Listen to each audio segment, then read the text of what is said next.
Agora sim. É, I think. ó, tá record. Estamos ao vivo aqui. A Cores Especial faz ao vivo, vamos lá. Boa noite, galera. Sou Calixto, professor de Física no vestibular. Sou a Priscila, professora da disciplina de ondas e ótica. E hoje a gente vai dar uma aula dupla de ondas e ótica aqui para vocês, né? Desde por conta desse problema que está tendo, né? Desde por conta desse tratamento e tudo mais, a gente resolveu fazer uma aula mixer aqui, uma aula dupla de ondas. Então, a gente vai tentar estruturar a maior parte do conteúdo de ondas da nossa vestibular no Enem. Vamos lá. O que são ondas, professor Calixto? Ondas, está escrito aqui. Onda é uma perturbação que se propaga no espaço sem transporte de matéria, apenas energia. Isso é importante. Ela não leva onda, ela não leva matéria, ela só leva energia. E por que a garrafinha chega na praia? Olha lá. Eu podia dar um spoiler, porque você Não gosto acabou de de fazer essa spoiler. pergunta e eu não Não gosto sabia de a spoiler. resposta. E eu ia responder errado. Mas eu não vou dar spoiler, eu vou falar que eu não sei. E aí? Vamos vendo, a gente precisa entender o que é uma onda primeiro e como assim ela só transporta energia e não transporta matéria, certo? E aí a gente vai poder dizer, então, por que a garrafinha, quando é jogada no mar, ela volta para a praia. Tá, onda é uma perturbação que se propaga no espaço sem transportar matéria, apenas energia. O que é matéria? Matéria não é aquilo que possui massa, ocupa um lugar no espaço, certo? Perfeito. Certo. Então, nada que ocupe um lugar no espaço pode ser transportado na onda. Ela vai poder subir e descer de acordo com a amplitude da onda, mas ela não pode seguir a direção de propagação da onda. A gente vai entender isso um pouco melhor. E o que é espaço? O que é espaço, professor? Olha lá. Espaço seria qualquer ambiente? Precisa ter ar nesse ambiente para a onda se propagar? Não necessariamente. Não precisa ter matéria, na verdade, para ser espaço, né? Sim, isso. Então vamos lá. Alguns conceitos básicos, após a gente falar sobre a definição de onda. O que é um pulso de onda? Você pode me responder, eu sei que a gente não tem aluno aqui para interagir, então sou eu e você, entendeu? Então ok, então eu vou interagir com você. Bom, o pulso de uma onda seria o estado máximo e o estado mínimo dela? A gente pode considerar assim? O pulso de uma onda, na verdade, é uma crista ou um vale. É o que você disse. Mas em termos mais conhecidos, uma crista ou um vale. Então, o pulso de onda é aquela primeira ondinha que é formada quando há uma perturbação no espaço. Como exemplo, isso é um pulso de onda. Viram que ele veio sozinho? Ai, que festa! Oi? Ai, que festa! Bom demais esse vídeo. Eu fiquei surpreso porque eu não vi nada, eu vi o negócio todo linha reta aqui. Aí daqui a pouco veio o mundinho. Ai, que lindo! Vamos lá. Esse é um pulso de onda. E o que é a onda, então? A onda é uma sucessão de pulsos de onda. Vocês percebam que no primeiro vídeo só tem um pulso, só uma crista, e aqui a gente tem cristas e vales em propagação o tempo inteiro. É isso. As ondas, elas podem ser classificadas de várias maneiras. Elas podem ser classificadas quanto à propagação, quanto à natureza, quanto à dimensão. Quanto à propagação, a gente vai ter as ondas transversais e as ondas longitudinais. As ondas transversais acontecem quando a direção de propagação ela é perpendicular à direção, à oscilação, desculpa. Então, percebam que aqui tem uma bolinha vermelha subindo e descendo, oscilando apenas para cima e para baixo, enquanto a onda continua propagando. Então, a gente tem uma onda com propagação nessa direção. Bloqueio curioso. Falha, falha, calma, voltemos para cá.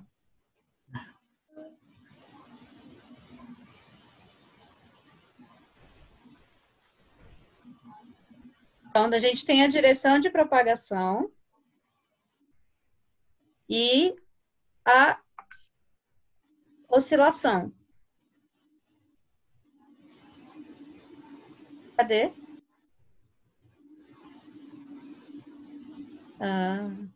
Isso. E as longitudinais, a gente tem que a direção de propagação ela é paralela à oscilação. Esse é o exemplo de uma mola, por exemplo.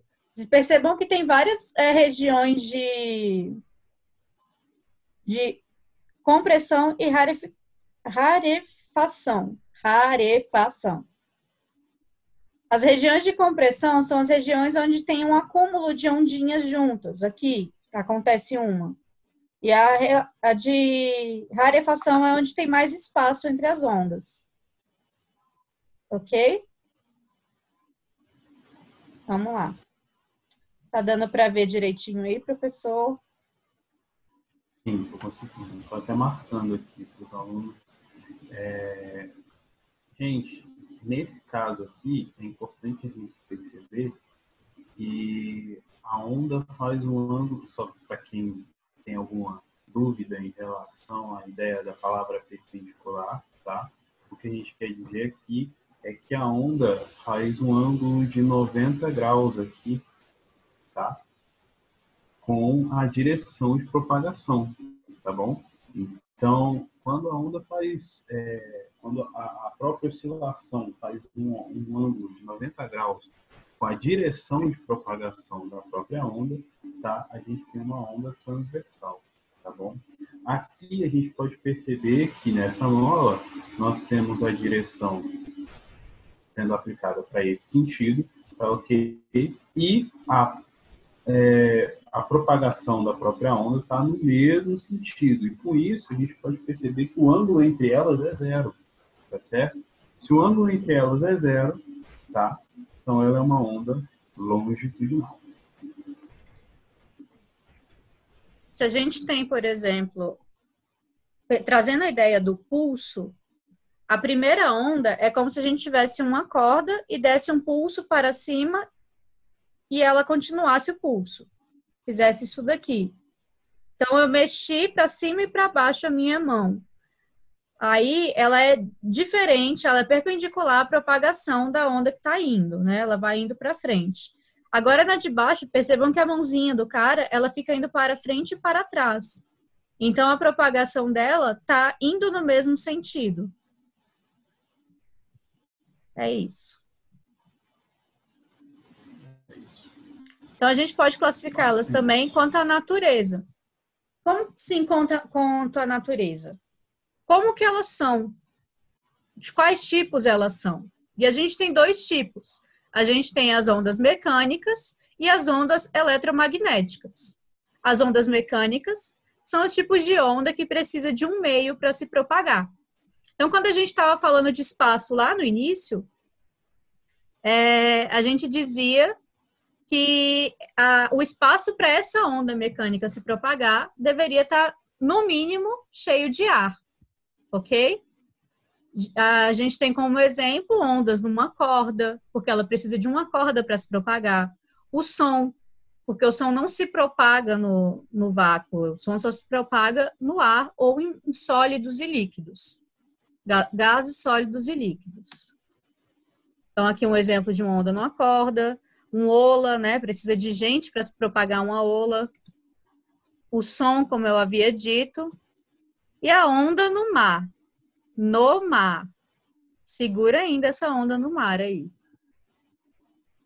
Só uma observação. Tem uma galinha dentro de micro-ondas.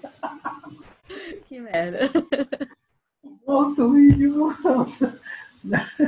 Volta o slide, por favor. Só voltar o slide, só para ressaltar uma coisa. Aqui a gente tem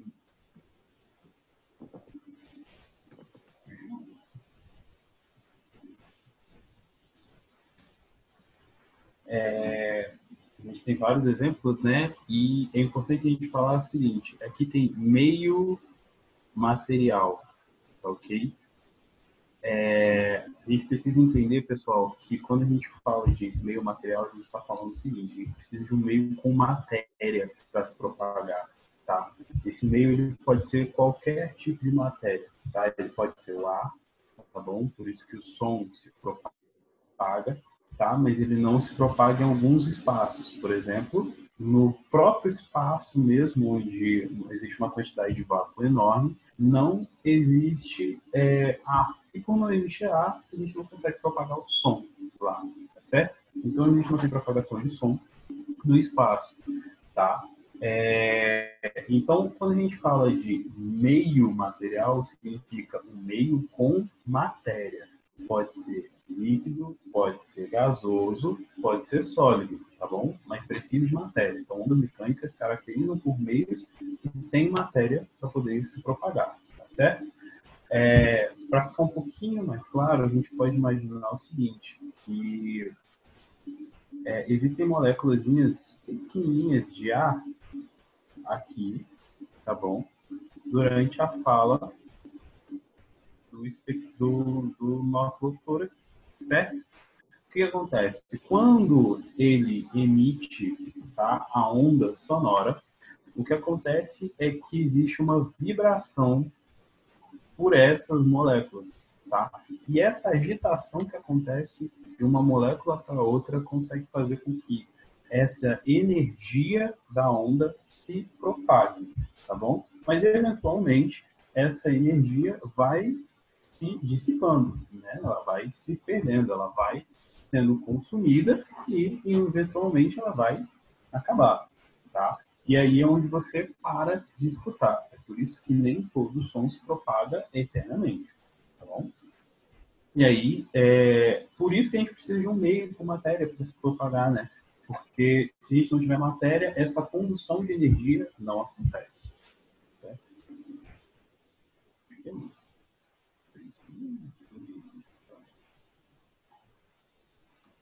Fechou? De boa, vamos lá. Agora nós temos uma galinha dentro do micro-ondas, né? Porque a gente vai falar do tipo de onda que é o micro-ondas, né? Que é uma onda eletromagnética. E a onda eletromagnética tem uma característica completamente diferente da onda mecânica, porque elas não precisam de um meio material para se propagar. Um exemplo, como já está aqui, são as micro-ondas, a gente tem a luz, a gente tem ondas de rádio, tá? Então, aqui, lá no universo, a gente sabe que é vácuo. E aqui é um exemplo de uma... Agora eu não lembro se isso é um buraco negro ou se é uma supernova. Mas a gente tem um exemplo de alguma coisa que está acontecendo ali no universo que está emitindo luz.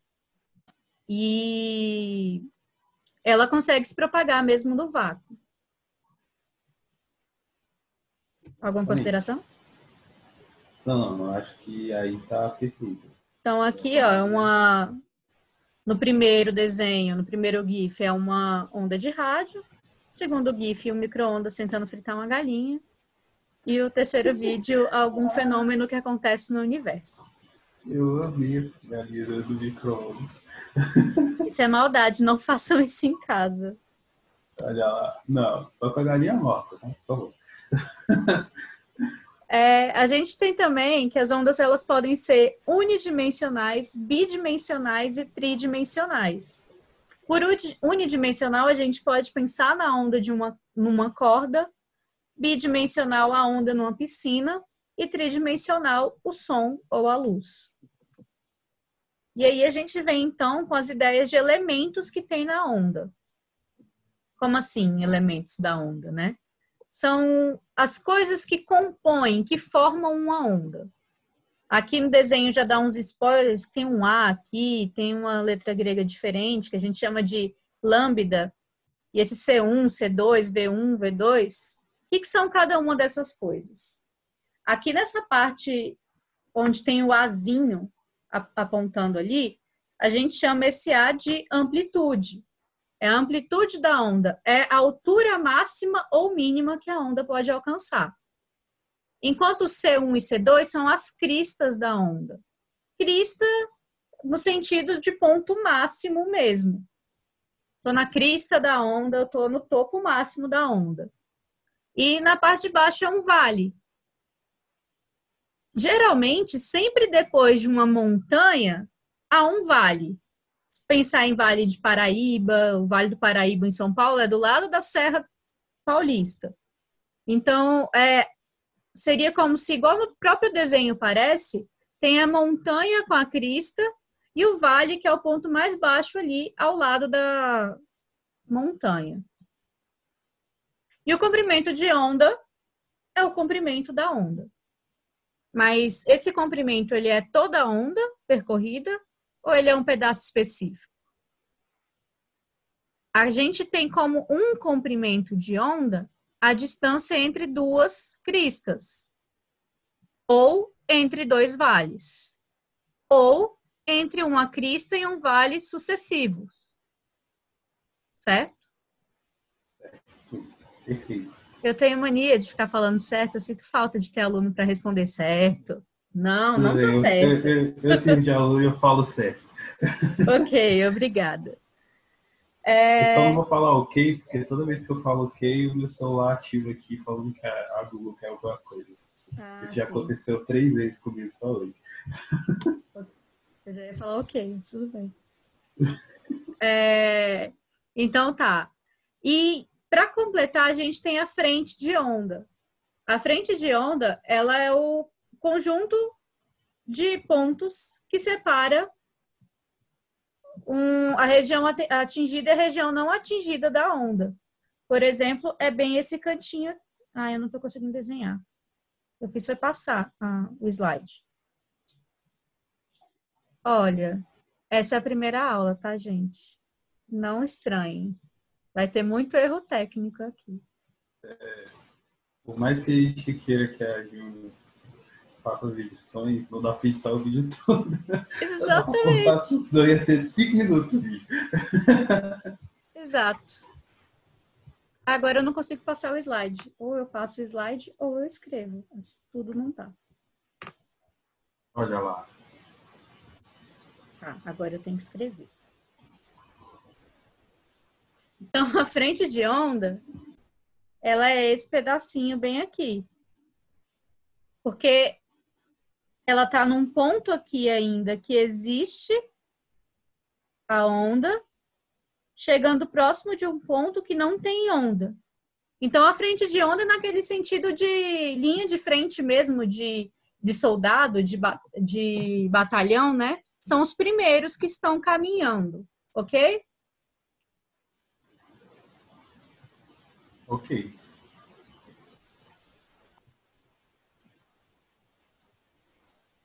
Agora eu tenho que conseguir passar o slide. Então, e como propriedade das ondas? A gente tem período, frequência e velocidade. Uma vez que a gente já sabe o que é o comprimento de onda e vai saber o que é a frequência e o período, a gente vai conseguir falar sobre velocidade. O período, então, é o tempo de uma oscilação completa. Ou seja, é o tempo que aquela onda leva para percorrer determinado comprimento de onda. Já a frequência, ela é o número de oscilações em determinado intervalo de tempo. Então, vamos pensar no exemplo de uma pia que está pingando.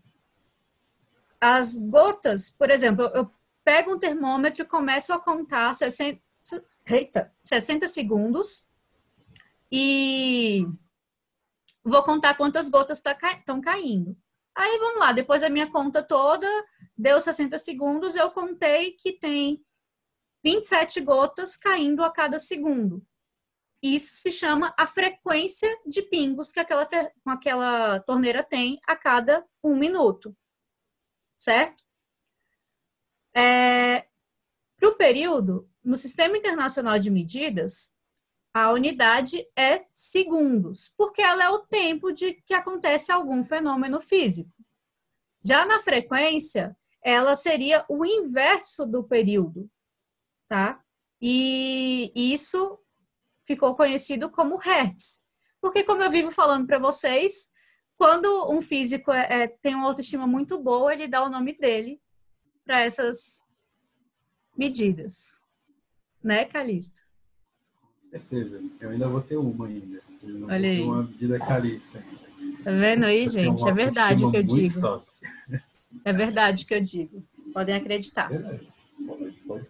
Então, como ela é 1 sobre segundo, ela fica segundo elevado a menos 1. Para que aquela conversinha da matemática? Se o Calixto quiser fazer aí, tá ótimo também. E aí é chamado de Hertz, ok? Então, pessoal, eu estava tentando desenhar aqui, só para a gente poder... Se você esperar um pouquinho, vai aparecer. Eu sou uma pessoa meio sem paciência. Eu já fui escrevendo as fórmulas tudo aqui. Tô vendo. Mas só para a gente poder entender essa questão do S a menos 1, tá? Sempre que a gente tiver um número elevado a um expoente negativo, tá, pessoal? Significa que a gente pode fazer o processo de inversão desse próprio número, tá? Então, vamos fazer uma velocidade aqui do ladinho. Se eu tiver 2 elevado a menos 2, tá? É a mesma coisa de eu ter 1 sobre 2 elevado ao quadrado. Ou seja, esse 2 permanece, tá bom? Só que a gente elimina o sinal negativo invertendo um número, tá bom? Então, quando a gente faz essa inversão de número, a gente consegue eliminar, tá bom, o sinal negativo do expoente, né? E aí a gente consegue fazer o cálculo normalmente. Aqui não vai ser nem um pouco diferente, pessoal. Se a gente tem S elevado a menos 1, tá? Para a gente poder tirar o sinal negativo do expoente, tá bom? A gente vai fazer o seguinte, a gente vai inverter o valor, tá bom? Do nosso número, então, da nossa unidade, nesse caso, tá certo? Ou seja, 1 sobre segundo, tá bom? E isso é o que a Priscila estava falando, que significa Hertz, tudo bem? E aí aqui a gente pode ver a consideração, tá bom? Que frequência é igual a 1 sobre o período, tá bom? Então, 1 sobre o período, sendo o período em segundos, tá? A gente considerando o período em segundos, então a gente tem 1 sobre segundo, que significa Hertz. Isso é a frequência, tá bom, pessoal? Vamos lá. Não acredito que vai ficar em cima do que eu botei. Era aí que eu vou apagar o que eu escrevi aqui agora. Acredito nisso. Então, o período, então, é o tempo que leva para os ciclos se completarem. Certo? E a frequência, ela é o número de ciclos por tempo. Então, isso mostra para a gente que uma é o inverso da outra.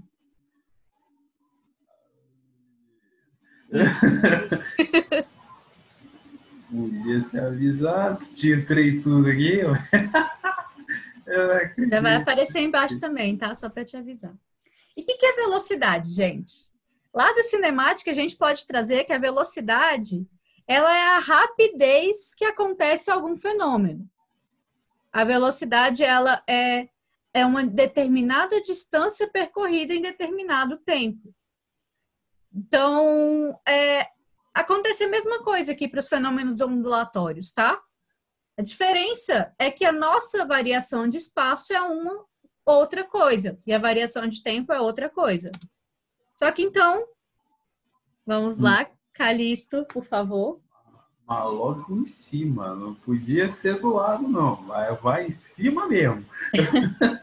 Então, assim, a velocidade ela é a variação do espaço pela variação do tempo em que ocorre aquele fenômeno, determinado movimento. Quem é o nosso espaço percorrido aqui na ondulatória? É o comprimento de onda. E quem é o tempo? É o período.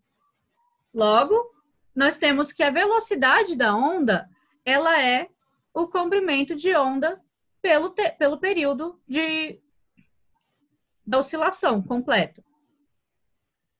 Como a gente sabe, igual o professor Calixto escreveu aí, que o período é o inverso da frequência, e a gente pode, então, dizer que a velocidade é igual ao comprimento de onda vezes a frequência. Como que a gente fez isso daqui?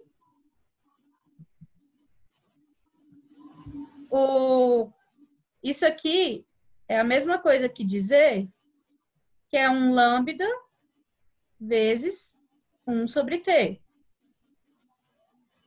Quem é 1 sobre t? Está bem aqui no cantinho. É o f. Então, a gente vai substituir esse carinha aqui por f. E aí, chega nessa equação que está escrita aí, lambda vezes f. Tranquilo? Espero que sim. De coração. Vocês não estão aqui para poder ouvir, então, nem para poder reclamar, nem para poder voltar. É para isso que existe um fórum de dúvidas depois dessa aula, né? É isso aí, perguntei para a Pri. Apaga o meu também, por favor. Eu não consigo. Não? Não, só consigo apagar o meu. Ok, apaguei o meu. Eu sou só um convidado. Essa equação, então, ela é chamada de equação fundamental da onda. Então, no mesmo meio, a gente vai entender isso melhor quando estiver falando dos fenômenos ondulatórios, mas no mesmo meio, a velocidade da onda, ela é função do meio de propagação. Isso quer dizer que a velocidade se mantém constante. Ela é a mesma naquele meio. Logo,